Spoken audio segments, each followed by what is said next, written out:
Let's start off with what Sean McVay's doing. Age 31. I mean, there's no question what he has done is showing up in the win-loss column, and what he is doing is clearly showing up in between the temples of the quarterback. What is he doing? What has he done, best you can tell, Brian?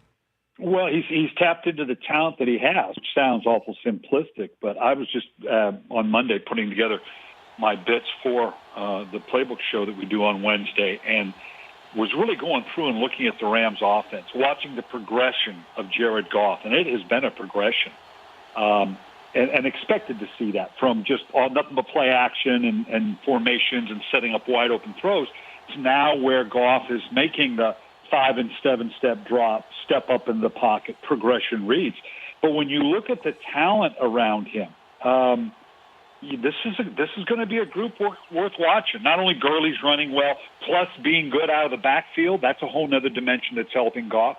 But this receiver group that they have is one that kind of snuck up on me when you look at it and you see that they've got this kid Kupps and Woods, and you forgot that they had Tavon Austin, and they added the tight end Everett,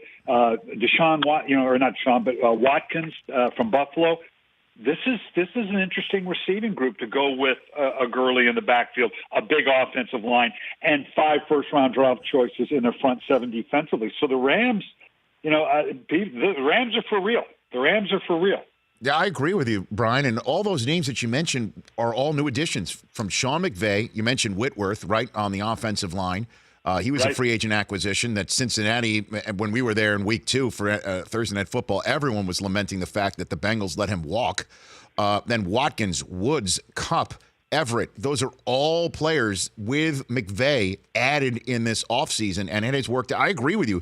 They are for real, and it's a big game against Seattle this week, not just for the Rams in this division, but for the viability of Los Angeles football, because they're exciting. The Rams have got all the firepower going. And do you think they can win this division when it's all said and done, Brian? Yeah, they can. I mean, they kind of, for me, winning on the road is big for me. And for them to go in and beat Dallas, regardless of circumstances, on the road, they kind of earn their chops for my money. And to not that they care what I think, but I mean, just that, yeah, okay.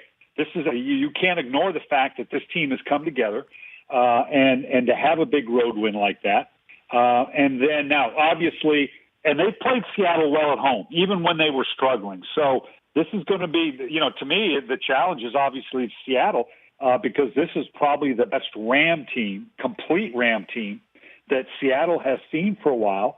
And then you look at the schedule coming up. They're going to play Jacksonville. They play Arizona. You got to figure they're going to do well, even though at New York, we know New York struggle.